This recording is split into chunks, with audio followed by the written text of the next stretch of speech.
Hello guys, मेरा नाम है शशांक बेलवाल और आज हम एक आइकॉनिक फ़ोन के बारे में बात कर रहे हैं।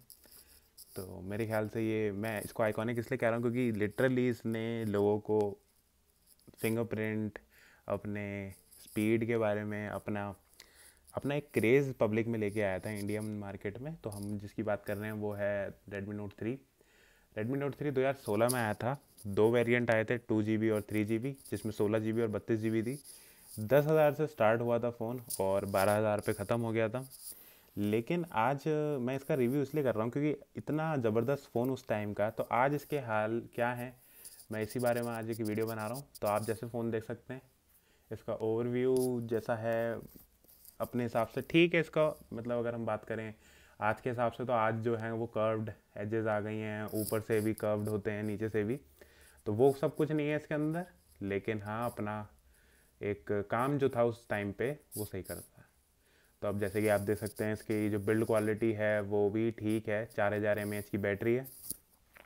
और अगर मैं छोटी मोटी बात करूँ तो इसके अंदर आता था स्नैपड्रैगन 650, जो कि 1.8 गीगाहर्ट्ज पे क्लॉक्ड था और 6 कोर का प्रोसेसर था।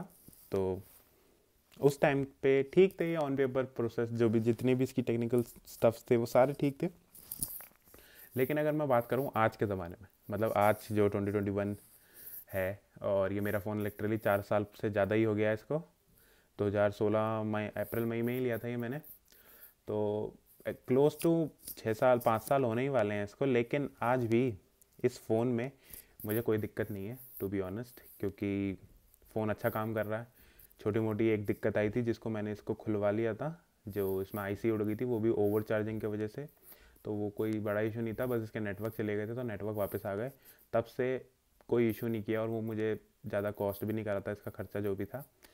तो उसके बाद से अगर मैं इसकी बात करूँ तो कोई दिक्कत नहीं है। इसकी फिंगरप्रिंट जो है वो भी ठीक काम कर रही है आज अपने टाइम से। और रही बात इसकी बैटरी की, तो बैटरी इसके अंदर 4000 mAh आती थी उस टाइम पे, सबसे ज़्यादा बैटरी थी किसी भी फ़ोन के अंदर। आप अगर सैमसंग का कोई फ़ोन ढूंढो तो उस समय नहीं थी, लेकिन इसके अंदर 4000 mAh बैटरी, जिसने लिटरली सही मज़े दिला दिए थे उस टाइम पे। बहुत अच्छा बैटरी बैकअप आज भी है। मतलब उस समय से अगर मैं कंपेयर करूँ तो 20 से 30% बैटरी बैकअप गिर गया है, लेकिन स्टिल काम चल जाता है। गेमिंग के बारे में अगर मैं बात करूँ तो उस टाइम पे जो इसकी गेमिंग थी वो बहुत अच्छी थी। बहुत हैवी गेम उस टाइम पे ये रन कर लिया करता था, जैसे एसफॉल्ट 8। लेकिन अब उसकी गेमिंग ख़राब हो चुकी है क्योंकि स्नैपड्रैगन 650 लिटरली बूढ़ा हो चुका है और इतना झेल नहीं पाता है। और अगर मैं दूसरी छोटी बातें करूँ तो अपना काम, ये जो छोटे मोटे ऐप्स हैं, मैसेजिंग ऐप्स हैं and all, downloading and stuff, कोई भी छोटे गेम है जो हैं वो सब चला ही लेता है। हैवी गेमिंग पे इसका लिटरली बुरा हाल हो जाता है। और अगर मैं बात करूँ इसके नेटवर्क के बारे में, तो अब इसका वाईफाई के सिग्नल उड़ जाते हैं। मतलब अगर आप थोड़ी देर भी वाईफाई से थोड़ा दूर चले गए तो ये वाईफाई से डिस्कनेक्ट हो जाता है। वाईफाई आप अगर कितनी भी अच्छी स्पीड का हो, लेकिन ये ज़्यादा स्पीड उठाता नहीं है, ये केबी पे ही स्पीड उठाता है। तो वाईफाई इशू देता है, इसलिए इसका मोबाइल डाटा ही मैं यूज़ कर रहा हूँ। मोबाइल डाटा वाइज अच्छा है सेट। मोबाइल डाटा अगर यूज़ करके चलाएं तो ठीक है।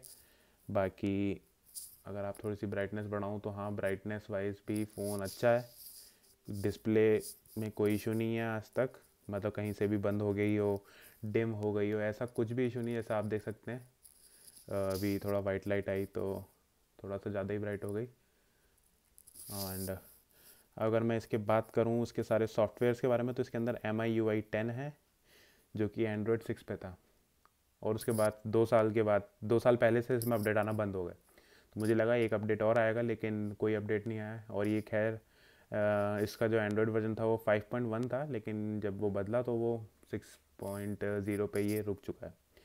तो अगर मैं बात करूँ आज के ज़माने में इस फ़ोन का होना, जो कि बहुत काबिल तारीफ़ है, क्योंकि अगर ये इस टाइम तक सरवाइव कर रहा है तो मतलब Xiaomi ने उस टाइम पे फ़ोन अच्छे बनाए थे।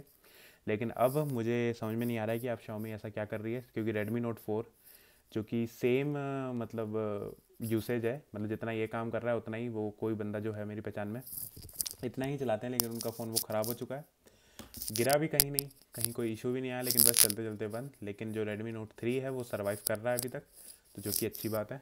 तो मैं ये कहूँगा कि Xiaomi ने उस समय बहुत अच्छा एक सेट बनाया था, लेकिन अब जहाँ तक है बहुत बनाने लग गए हैं अच्छा फ्लैट, लेकिन इसके मुकाबले जो इसके हिसाब से फ़ोन था, इसकी ड्यूरेबिलिटी के हिसाब से अगर मैं बात करूँ तो अब नहीं बना रहे हैं।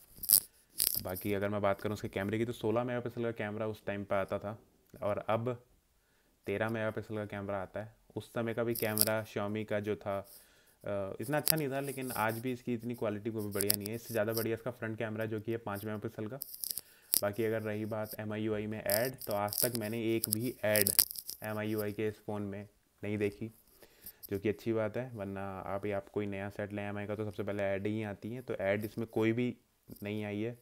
बाकी अगर रही बात, बिल्कुल सिंपल सोवर फ़ोन है, फुल HD की डिस्प्ले है इसकी, सही काम करता है। हैंगिंग का इशू लिटरली अगर मैं छोटे छोटे काम करूं तो हैंगिंग का कोई इशू इस फ़ोन में नहीं आता है। और रही बात, डे टू डे काम जो है सारा निकाल देता है सेट। बस यही था कि अगर मैं इसका एक छोटा वर्जन ले लेता, मतलब 2 GB 16 GB में, तो कहीं ना कहीं लैग होता ही। लेकिन अगर ये 332 में है तो कहीं ना कहीं ये सर्वाइव उसी वजह से कर रहा है क्योंकि रैम ज़्यादा है। रैम मैनेजमेंट इसका जो है वो थोड़ा ठीक है, मैं ये नहीं कहूँगा वो बहुत ज़्यादा अच्छा है, लेकिन हाँ अपना काम 3 GB के हिसाब से कर देता है। बाकी ये है कि अपना हिसाब से चल रहा है फ़ोन, कोई इशू दे नहीं रहा है, बस एक IC का इशू था, बस ये है। बाकी ऐप्स भी इसमें काफ़ी सारी डाल रखी हैं जो कि अपना काम हिसाब से कर रही हैं। ऐप ओपनिंग का टाइम जो है वो भी थोड़ा लेट है, लेकिन चल जाता है। बाकी ये है कि हाँ, इस फ़ोन से मेरे पैसे वसूल हो चुके हैं और अब जब भी ये ख़त्म होगा फ़ोन तो बस ये घर में ही रखा जाएगा। ये बेचने के लिए तो अब बिल्कुल भी नहीं है इस टाइम पे। अगर आप इसको ख़रीदना चाह रहे हैं तो इसको बिल्कुल भी मत लीजिए, क्योंकि अगर ये आप ख़रीदेंगे भी तो कोई आपको 3-4 हज़ार का ही बेचेगा, जो कि बिल्कुल भी वर्थ नहीं है लेने का। 3-4 हज़ार से अच्छा ये है कि आप 1-2 हज़ार और ऐड करके कोई 6-7 हज़ार का MI का ही कोई सेट ले लें, 2021 का या 2020 का। तो ये लेना सेकंड हैंड में तो बिल्कुल भी मैं सही नहीं कहूँगा। तो बस आज का रिव्यू इसी बारे में है, Redmi Note 3। आशा करता हूँ वीडियो अगर ज़रा सी भी हेल्पफुल लगे या अच्छी लगी हो तो प्लीज़ लाइक कीजिए, शेयर कीजिए और सब्सक्राइब कीजिए मेरे चैनल को। Thank you for watching guys, thank you.